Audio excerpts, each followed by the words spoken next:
It wasn't until fairly recently that I stopped using the words disease and illness as though they were synonyms.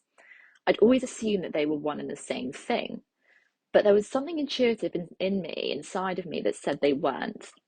Normally, I'd jump to Google, I'd have a look at the definitions, try and see what they worked out, but there was a part inside of me that was absolutely determined to distinguish between them.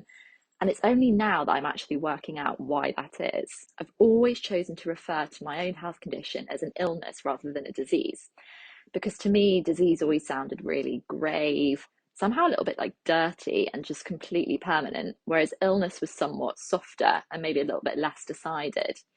Now, I am someone who is never able to stray too far from a dictionary, and I couldn't help seeing if my intuitive inkling had some depth to it. So, by their definition, a disease is the body's way of communicating that something inside of it is not working properly via signals and changes that we tend to call symptoms. Whereas illness, on the other hand, is our human experience of being unwell. So, the physical, emotional, and social consequences of not being 100%. And of course, the two are very much woven together. So, with illness will often come a disease attached, or vice versa. However, it's actually the space created where the two are different, where the two diverge, where there's a potential for us to change the reality of our disease and the reality of working with a disease. And what's in this divergence? So, you may have heard it said that a patient suffers with an illness and a doctor treats or cures a disease. Any healthcare professional, no matter where they sit along the spectrum, from conventional all the way to hippie healing, will look for abnormalities in the function and structure of bodily organs and systems. So think of the body as an intricately crafted mechanism. At any point, the tiniest cog could cease to turn, and that component of the mechanism stops working, like that. The impact on the next and the rest of the mechanism is really heavy, and they must carry on in spite of a compromise in the system. So as a bicycle wheel, when it's punctured, will be twice as difficult to cycle. A body that's dealing with a disease is expending twice the energy to maintain its function. So the role of our healthcare givers is to actually address that malfunctioning at whichever point they feel it's suitable to intervene, or wherever they can intervene. And that will vary significantly depending on who you see and from practice to practice. A patient, on the other hand, is highly unlikely to walk into a consultation room or wherever they're going, point to a specific organ in their body and identify it as the problem. And neither are they likely to be able to tell exactly where that problem started, nor possibly where it ends. What we, the patient, bring along with us is our experience of that disease. So, how that disease feels for us inside our body.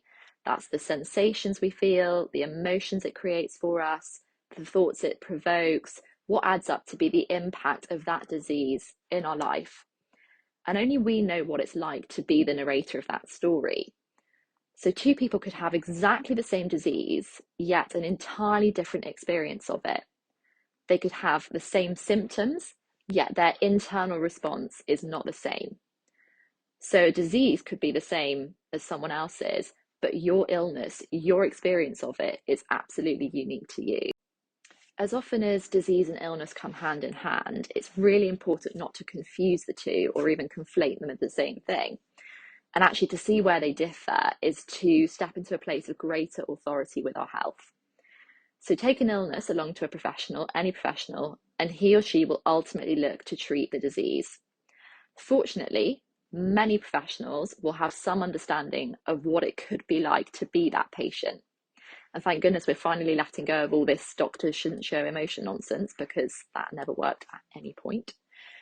But few professionals will actually consider the illness, by which I mean the emotional, mental, and social impact of a disease, with as much weighting as they do the biological goings on in the body. These few are a really rare find and absolutely golden where they come, not least because they can help us feel seen and understood in our problem, in our illness, but also because they'll encourage us to consider just how influential we can be in our health. So we may not be able to reach into our body and alter our cell function with our fingertips. Probably better that we leave this to the lab technicians at the moment. But what we do have is some say in our state of being, by which I mean our illness. So, when we seek to change our emotions, our beliefs, and our thoughts around how we feel, around our experience, we actually change how we experience the disease. And I know this because I've done it myself, I've tried and tested it, and it really, really works. A little extra thing for the most curious among you. If illness, as we've defined it here, can result from a disease, do you reckon that a disease could also result from an illness too?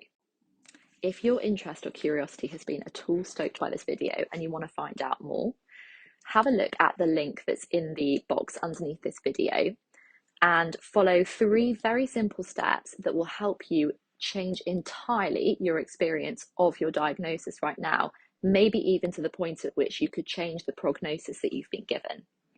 While you're there, also click subscribe so that you'll be the first to know when I release a new video. And if you fancy it, I write a blog as well, and you can go and follow that content too. See you next time.